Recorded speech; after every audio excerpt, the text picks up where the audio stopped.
So hey guys, ഒരു important കാര്യം പറയാൻ വേണ്ടിയിട്ടാണ് വന്നിരിക്കുന്നത്.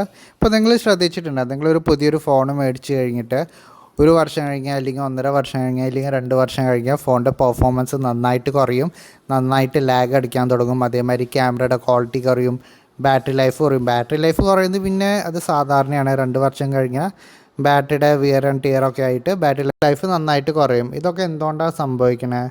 ഈ സോഫ്റ്റ്വെയർ അപ്ഡേറ്റ്സിൻ്റെ കാരണം. ഇപ്പോൾ നമ്മൾ കുറേ സെക്യൂരിറ്റി പാച്ച് അപ്ഡേറ്റ്സ് കിട്ടുന്നുണ്ട്, പിന്നെ മേജർ സോഫ്റ്റ്വെയർ അപ്ഡേറ്റ്സ് ഒക്കെ കിട്ടുന്നുണ്ട്, ആൻഡ്രോയിഡ് അപ്ഡേറ്റ്സ് ഒക്കെ കിട്ടുന്നുണ്ട്. ലൈക്ക് ആൻഡ്രോയിഡ് 16 കിട്ടാൻ പോകുന്നുണ്ട്, ആൻഡ്രോയിഡ് 17 കിട്ടും. അപ്പോൾ ഇങ്ങനത്തെ സോഫ്റ്റ്വെയർ അപ്ഡേറ്റ്സ് ഒക്കെ തരുമ്പോഴാണ് ഇവർ ഡൗൺഗ്രേഡ് ചെയ്യണത് നമ്മുടെ ഡിവൈസസ്. എന്തുകൊണ്ട്? നമ്മുടെ ഫോണ് അവർ ഡൗൺഗ്രേഡ് ചെയ്താലാണ് അവരുടെ പുതിയ ഇറങ്ങുന്ന ഫോൺ നമ്മൾ മേടിക്കുള്ളൂ. അതാണ് ഞാൻ മനസ്സിലാക്കിയിരിക്കുന്നത്. ഞാൻ 100% റൈറ്റ് ആണെന്നല്ല പറയണത്, എൻ്റെ എക്സ്പീരിയൻസ് വെച്ചിട്ടാണ് ഞാൻ പറയണത്.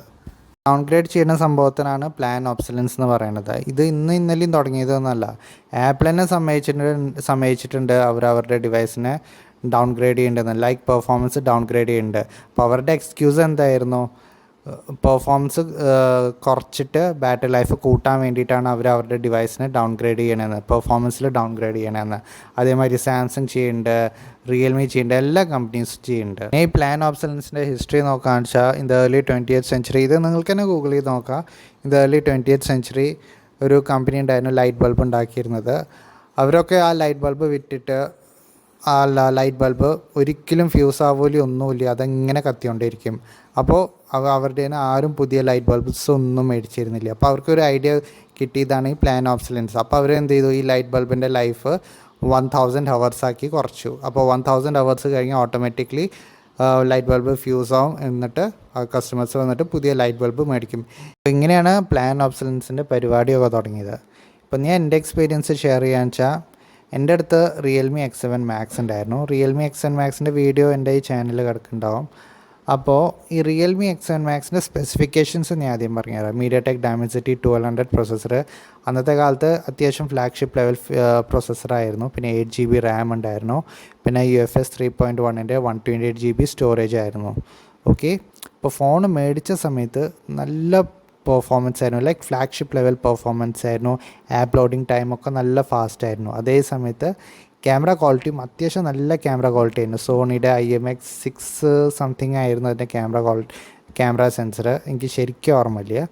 പിന്നെ ഒരു 2 വർഷം കഴിഞ്ഞപ്പോൾ അതിൻ്റെ ബാറ്ററി ലൈഫ് തീരെ നിൽക്കാതെ, ലൈക്ക് 1 to 1.5 hours വരെയും ബാറ്ററി ലൈഫ് കുറഞ്ഞു.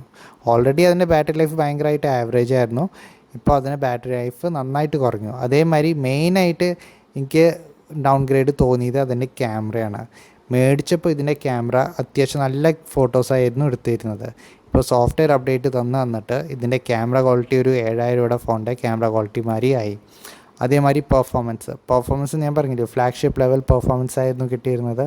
ഇപ്പോൾ ഈ 2 വർഷം കഴിഞ്ഞപ്പോൾ അതിൻ്റെ പെർഫോമൻസ് ഭയങ്കരമായിട്ട് കുറഞ്ഞു, ഭയങ്കരമായിട്ട് ലാഗും ചിറ്ററും ഒക്കെ അടിക്കാൻ തുടങ്ങിയിട്ടുണ്ടായിരുന്നു. അപ്പോൾ ഇതൊക്കെ ഞാൻ സോഫ്റ്റ്വെയർ അപ്ഡേറ്റ് ചെയ്തിട്ടാണെന്ന് എനിക്ക് മനസ്സിലായി. എങ്ങനെയാണ് എനിക്ക് മനസ്സിലായെന്ന് ഞാൻ പറഞ്ഞുതരാം. ഇപ്പോൾ എൻ്റെ അങ്കിളിൻ്റെ അടുത്ത് റിയൽമി X7 Max ഉണ്ടായിരുന്നു, സെയിം ഫോൺ തന്നെ, സെയിം സ്പെസിഫിക്കേഷനൊക്കെ. അപ്പോൾ ആളിങ്ങനെ വലിയ ടെക് സാവി ഒന്നുമല്ല, അതുകൊണ്ട് ആൾ വലിയ അപ്ഡേറ്റ് ഒന്നും ചെയ്യില്ല. അപ്ഡേറ്റ് ചെയ്യാതിരിക്കുമ്പോൾ ഫോണ് ലാഗ് ഉണ്ടായിരുന്നു. ലാഗ് ഉണ്ടാവേണ്ട കാരണം ഞാൻ പറഞ്ഞുതരാം.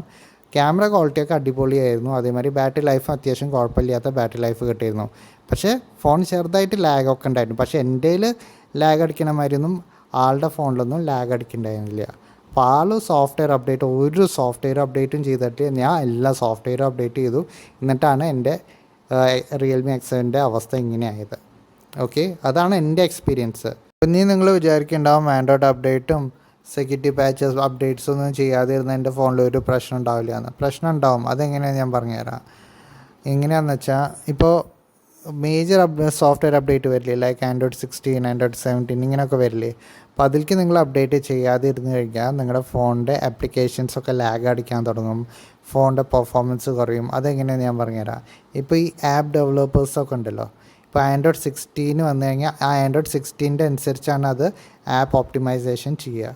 ഇപ്പോൾ നിങ്ങളുടെ പഴയ ആൻഡ്രോയിഡ് വെർഷനിലാവുമ്പോൾ ആ ആപ്ലിക്കേഷൻ ചിലപ്പോൾ അത്ര ഓപ്റ്റിമൈസ്ഡ് ആവില്ല. അപ്പോൾ ആപ്ലിക്കേഷനൊക്കെ ചെറുതായിട്ട് ലാഗും ചിറ്ററൊക്കെ അടിക്കാൻ തുടങ്ങും.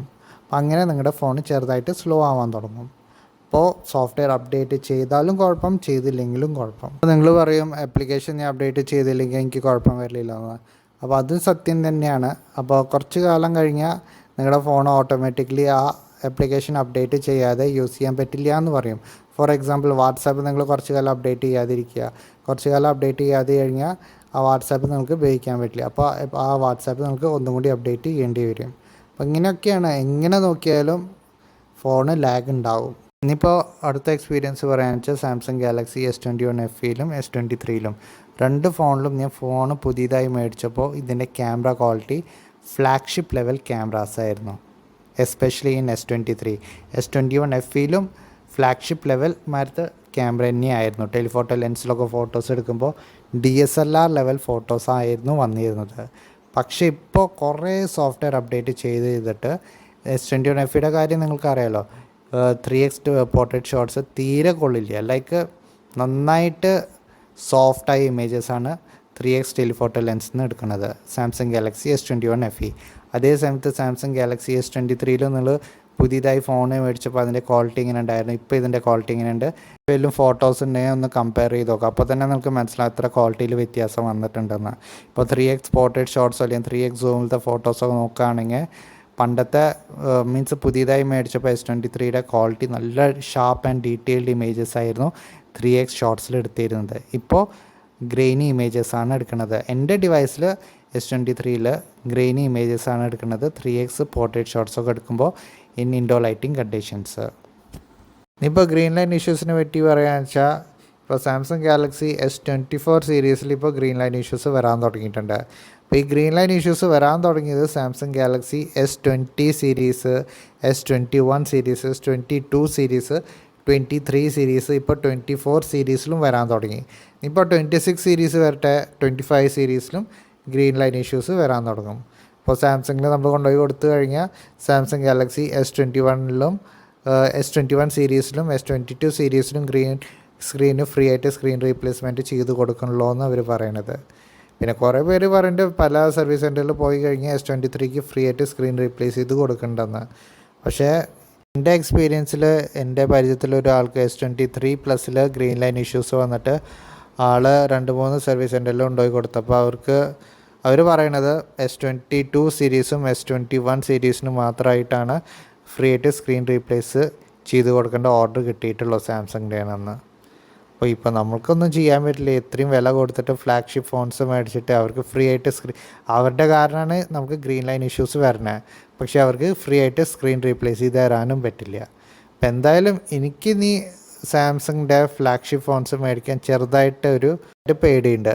അപ്പോൾ ഞാൻ എന്തായാലും എൻ്റെ എക്സ്പീരിയൻസ് ഷെയർ ചെയ്തു, പ്ലാൻ ഓബ്സലൻസ് എന്താണെന്നൊക്കെ പറഞ്ഞിരുന്നു. അപ്പോൾ ഈ വീഡിയോ കുറേ പേർക്ക് അത്ര ഇൻട്രസ്റ്റിംഗ് ആയിട്ട് തോന്നിയിട്ടുണ്ടാവില്ല, പക്ഷെ എനിക്ക് കാര്യം മനസ്സിലുണ്ടായിരുന്നു. അതുകൊണ്ടാണ് ഞാൻ പറഞ്ഞത് ഈ വീഡിയോയിൽ. അപ്പോൾ thank you for watching my video.